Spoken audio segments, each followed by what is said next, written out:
हाय साथियों, मैं हूं महेश और आपका स्वागत है मेरे यूट्यूब चैनल महेश 1.0 मैथ में। इस चैनल के माध्यम से मैं आपके लिए लेकर आता हूं कक्षा 6वीं से लेकर 10वीं तक जितने भी मैथमेटिक कॉन्सेप्ट है उनके लेक्चर।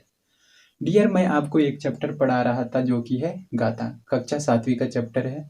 अब हम आगे बढ़ते हैं। आज हम समझने वाले हैं उसका घातांक का चौथा नियम क्या है, पांचवा नियम क्या है और छठवां नियम क्या है, और इससे रिलेटेड कुछ सवाल हमको करने हैं। ओके, यदि आप मेरे इस वीडियो को देख रहे हैं तो अपने साथ पेन और कॉपी लेकर के बैठ जाइएगा। तो चलिए अब हम अपने टॉपिक पे चलते हैं। सबसे पहली बात आपको ये ध्यान रखनी है कि यहाँ जो x दिख रहा है आपको, इसको कहा जाता है आधार, और ये जो आपको 9 दिख रहा है ये आपका घात होता है डियर। ये पहले से भी आपको पता है, यदि आप भूल गए हो तो जान लीजिएगा। तो हमारा पहला नियम कहता है यदि आधार सेम हो, उनके पावर्स यानी कि घात अलग अलग हो और वो डिवाइड में हो, है ना, तो हम क्या कर सकते हैं, आधार को एक बार लिख करके ऊपर जो पावर है यानी घात है उसमें नीचे वाले घात को क्या करना है डियर, माइनस कर देना। तो ये आपका फर्स्ट नियम होगा। कैसे? मान लीजिए आपके पास 3 की पावर 5 है भागित 3 की पावर 4 है। तो आप क्या करेंगे डियर, एक बार 3 लिख के जो आपका फर्स्ट में 5 है उसमें बाद में वाले घात को माइनस कर दीजिए। तो आपके पास आ जाएगा कि पावर 1, यानी कि आप इसको 3 भी लिख सकते हैं। 3 के घात में कुछ नहीं है, फिर भी वहाँ क्या है, 1 है। ओके, तो हम ऐसा डायरेक्टली क्यों ऐसा करते हैं, क्योंकि डियर अगर मान लो आपको पता है कि 3 की पावर 5 मतलब क्या होता है, आपके पास 3 कितने बार है, 5 बार है, और 3 की पावर 4 मतलब 3 कितने बार है, 4 बार है।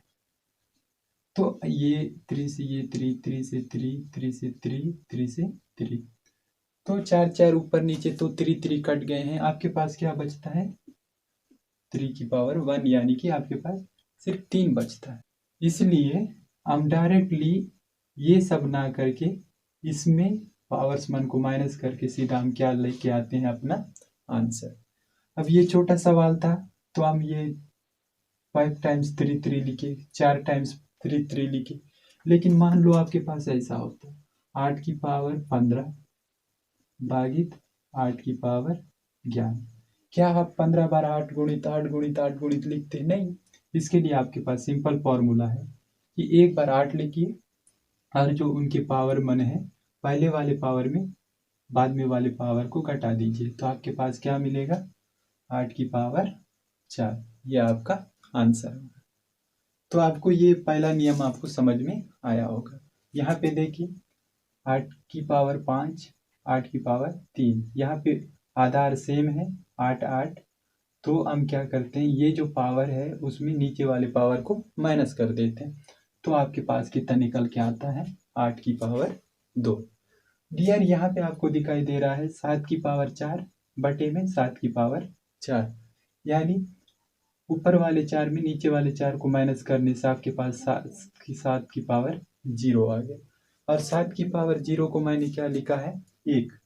हम ऐसा क्यों लिखते हैं, अगर मान लो 7 की पावर हमारे पास 4 बार है, 7 7 फिर नीचे में फिर 4 बार है, तो इस हिसाब से देखें 7 एकम 7, 7 एकम 7, 7 एकम 7, 7 एकम 7, मतलब ओवरऑल आपके पास कितना बच रहा है, 1 बच रहा है। लेकिन यहाँ पे इस नियम के अनुसार देखा जाए तो आपके पास यहाँ पावर में क्या बच रहा है, 0 बच रहा है। तो डी हम इस वजह से ही कह सकते हैं कि 7 की पावर 0 किसके इक्वल होती है, 1 के इक्वल होती है। अब ये नहीं कि 7 की पावर 0 है तो सिर्फ 7 की पावर ही 0 रहेगी, नहीं डियर। अगर मान लो मैं बोलता हूँ 250 की पावर 0 है तो उसका वैल्यू भी 1 होगा। अगर मान लो x और y का पावर 0 है तो उसका वैल्यू भी 1 होगा। किसी की भी पावर या घात 0 हो तो उसका वैल्यू हमेशा 1 होगा। ठीक है, मेरे को लगता है ये जो फर्स्ट नियम है आपको प्रॉपर तरीके से समझ में आया होगा। नेक्स्ट हम चलते हैं हमारे नियम नंबर 5 में। तो डियर नियम नंबर 5 हमसे ये कहता है कि अगर p की पावर 0 है तो उसका वैल्यू 1 होता है। अभी हमने देखा 7 की पावर 0 है तो उसका वैल्यू क्या होता है, 1 होता है। तो उसकी मदद से अगर यदि हमारे पास की पावर ये दिया है तो हम इसको कैसे सॉल्व करेंगे। यहाँ पे हमने पढ़ा कि p की पावर 0 होता है तो उसको 1 लिख सकते हैं, 5 की पावर 0 होता है तो 1 लिख सकते हैं। ठीक उसी प्रकार 3 की पावर यदि 0 है तो भी हम उसको क्या लिख सकते हैं, 1 लिख सकते हैं। और 1 की जगह 3 की पावर 0 लिख सकते हैं। तो यहाँ पे 1 की जगह मैं पुट करता हूँ 3 की पावर 0 और नीचे क्या है 3 की पावर 2। तो अब आप क्या करेंगे, एक बार 3 लिखेंगे और ये 0 में किसको माइनस कर देंगे, 2 को। तो आपके पास क्या बचेगा डियर, 3 की पावर -2। ठीक है। अगर मान लो मैं यहाँ से एक सवाल उठा लेता हूँ, 1/5 की पावर 2।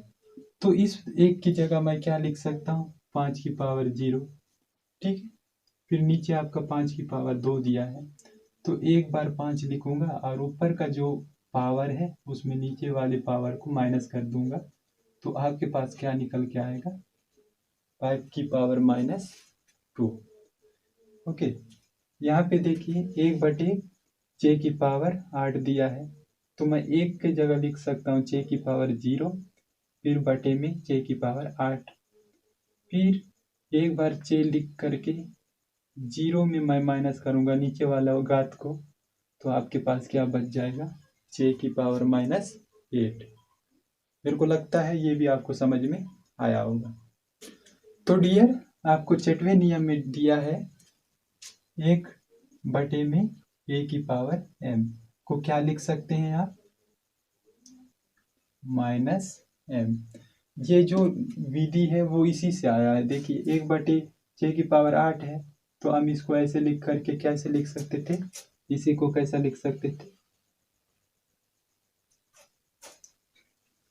कैसे लिख सकते थे डियर, 6 की पावर -8। तो जब भी आपके पास ऐसा लिखे रहेगा तो आप ऐसे कन्वर्ट कर सकते हैं। यदि आपके पास ऐसे रहेगा तो आप 1/में क्या लिख सकते हैं, a की पावर -m। जैसे मान लीजिए 1/7 की पावर 2 है तो इसको आप क्या लिख सकते हैं, ऊपर ले जाना है तो -2। अगर मान लीजिए 1/8 की पावर 2 है तो इसको पावर को क्या लिख सकते हैं आप, -2। अगर मान लो 1 की पावर, अगर मान लो 1/9 की पावर 2 है तो आप इसको ऐसा भी लिख सकते हैं। ठीक। अगर ऐसा दिया हो आपके पास, कैसे 8 की पावर 2, तो आपको बटे में लिखना है तो आप क्या लिख सकते हैं, -2 हो जाए।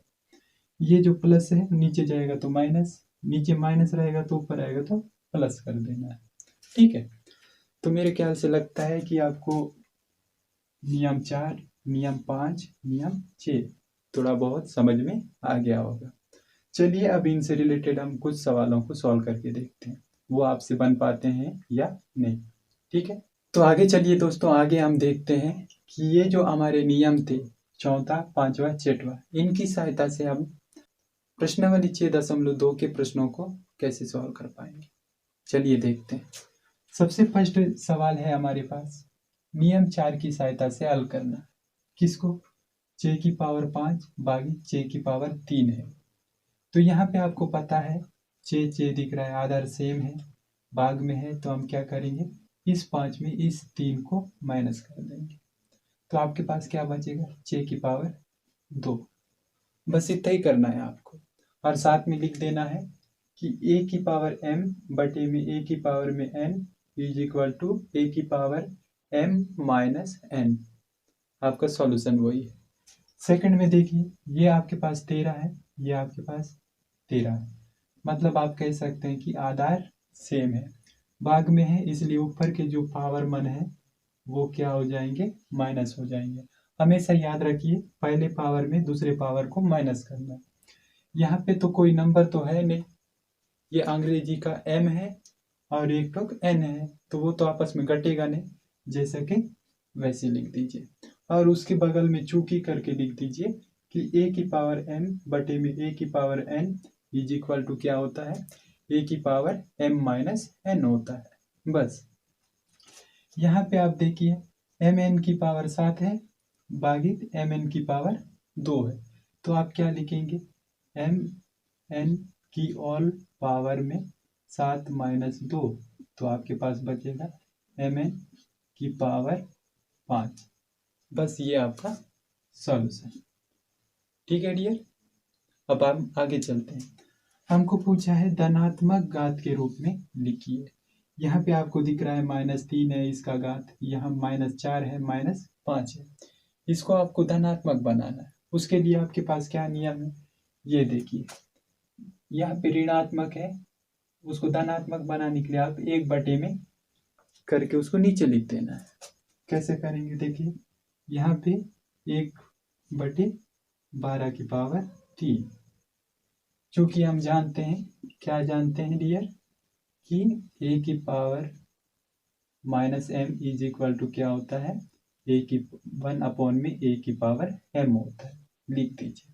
इसको भी आप कैसे लिख सकते हैं, 1/3 की पावर 4, चूंकि हम जानते हैं इतना बराबर इतना होता है। इसको भी आप लिख सकते हैं 1/19 की पावर 5, जो कि आपको दिखाई दे रहा होगा यहाँ धनात्मक है, धनात्मक है, धनात्मक है।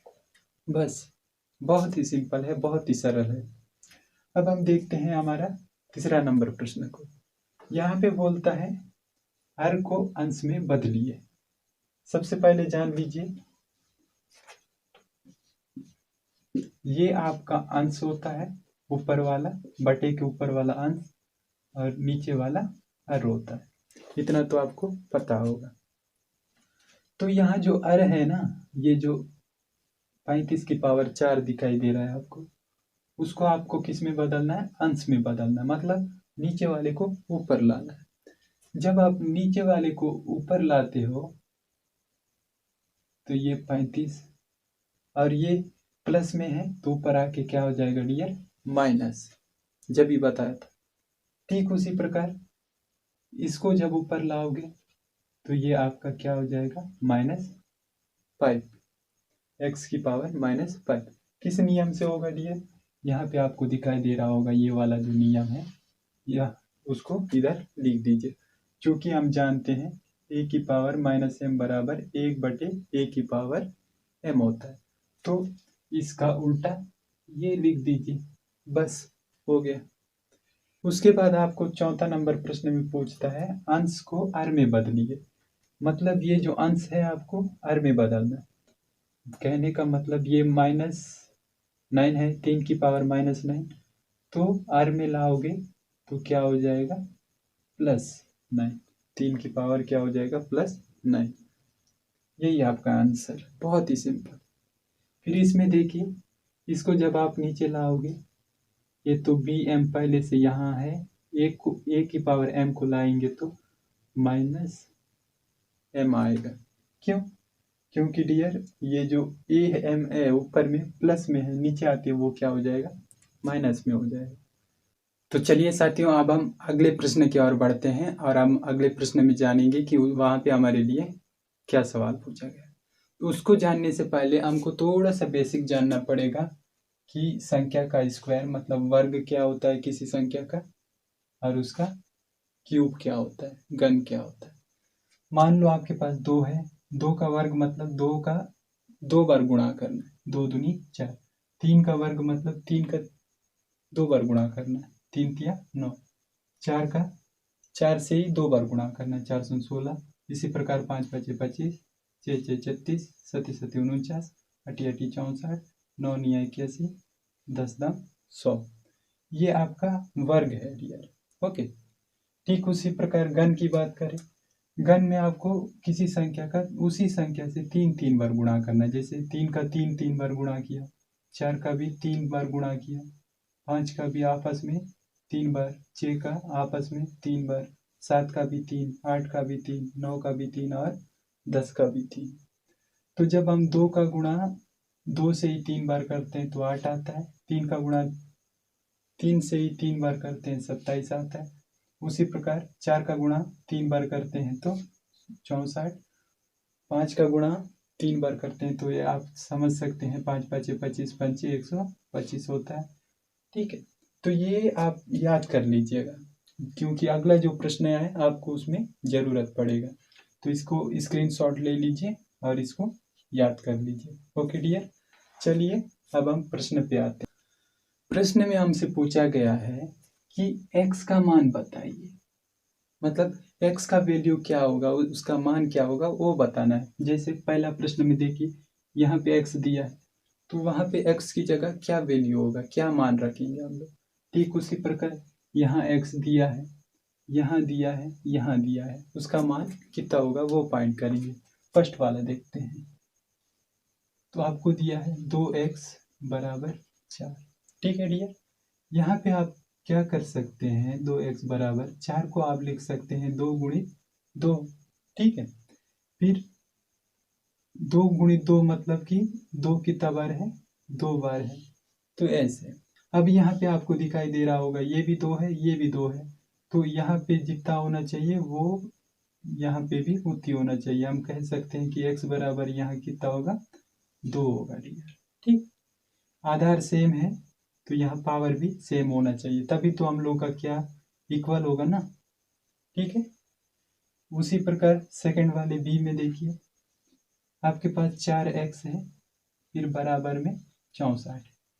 अब 4 के गुणा में 64 कब आता है, जब हम 4 का गुणा कितना बार करते हैं, 4 से ही 3 बार करते हैं।